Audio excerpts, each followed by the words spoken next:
marriage won't exist in 10 years. Hey, Slater Crusaders, I'm Mike Slater. Thank you for being here. Let me be more specific with that claim. Young people today who in 10 years from now will be of marrying age won't see the point. Why would they get married? Honestly, if you're not religious, why get married? In light of the gay marriage ruling, a lot of people have been saying, oh, gay marriage, it's a threat to traditional marriage. Let me tell you, traditional marriage has been under attack for decades. Today, it is expected and encouraged to have sex with as many people as possible before you get married and have sex with that person before you get married. So why get married? Our culture says it's good to live together before you get married. So why get married? Our culture says it's okay to have kids before you get married. So why get married? I mean, in the past, having sex, living together, and having kids were things reserved for married couples. So unless you're getting married for religious reasons, really, what's the point? Marriage today has become almost, it's like a nod to a bygone era, right? It's something you're supposed to do because it's how it's always been, and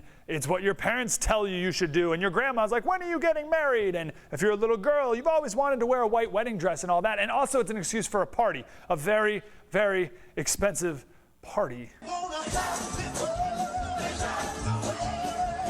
But how long is that going to remain? I've asked almost everyone I know why someone today should get married, and the number one reason that everyone gives: tax purposes. I'll tell you, if lower taxes is the one thing that's holding the institution of marriage together, it's already dead, long before gay marriage was made legal. So in 10 years, marriage will no longer be something to strive for. It'll no longer be something, once you do have it, it'll no longer be something to try to keep intact. I don't think anyone will want to get married anymore. I want to talk about religious liberty for a second, and then we'll bring it back around. The gay marriage ruling from the Supreme Court was an attack on religious liberty. How? Because this isn't over. The people who fought for gay marriage, they're not going to stop here, right? It's not like they're all sort of, well, work is done. I guess we'll go on living our lives. Like, they're not done. Next step, end tax-exempt statuses for religious schools and colleges. Then sue churches that refuse to marry gay couples. That is an attack on religious liberty, and I guarantee you that that's happening next. Justice Kennedy, who supports gay marriage, he wrote this in his decision.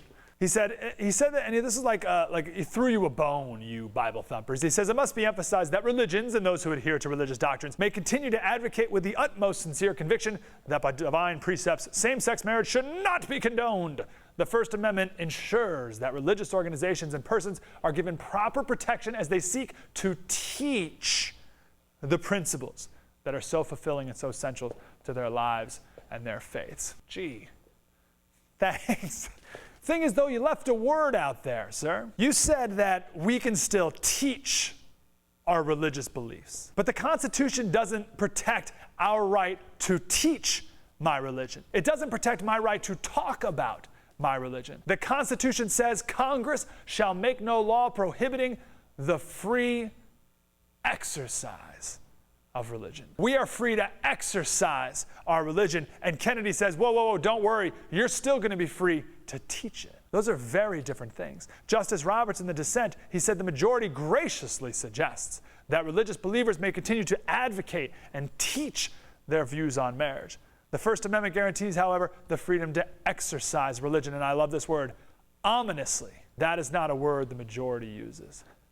Ominously indeed. Justice Roberts also says that people of faith can take no comfort in the treatment they receive from the majority today. And the other three justices who disagreed with the decision made the same warning to people who believe in religious liberty. I want to make one final point here. If you're not Christian or religious in any way, atheist, agnostic, whatever, still, religious liberty is the most important right we have. Because without that freedom, you no longer have the ability to have a conscience, right? You no longer have the ability to decide what is right and wrong. And really, you no longer have the ability to recognize yourself as a free individual person.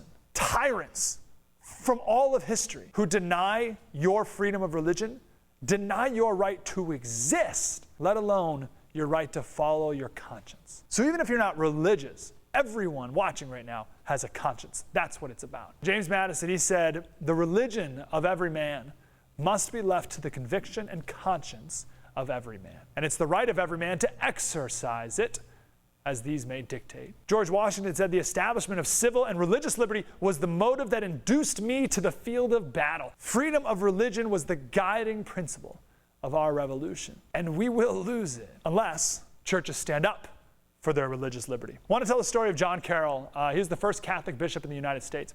He asked the president at the time, Thomas Jefferson, who he believes should be appointed to the head of the Catholic Church in the Louisiana Purchase, which was just bought not long before the letter. He wrote back that the selection of church functionaries was an entirely ecclesiastical matter left to the church's own judgment. Madison said it is the scrupulous, the detailed policy of the Constitution to guard against political interference with religious affairs. In other words, government should have nothing to do with what goes on in churches. It's not going to be the case anymore. So churches, churchgoers, people who have a conscience, we have to defend everyone's right to a conscience and defend churches' right to not violate theirs. If you don't have your freedom of your religion, the freedom of your conscience, the freedom of your own thought, the freedom for you to decide what's right and wrong, nothing else matters. Straight, gay, anything in between. Let's be on the side of freedom.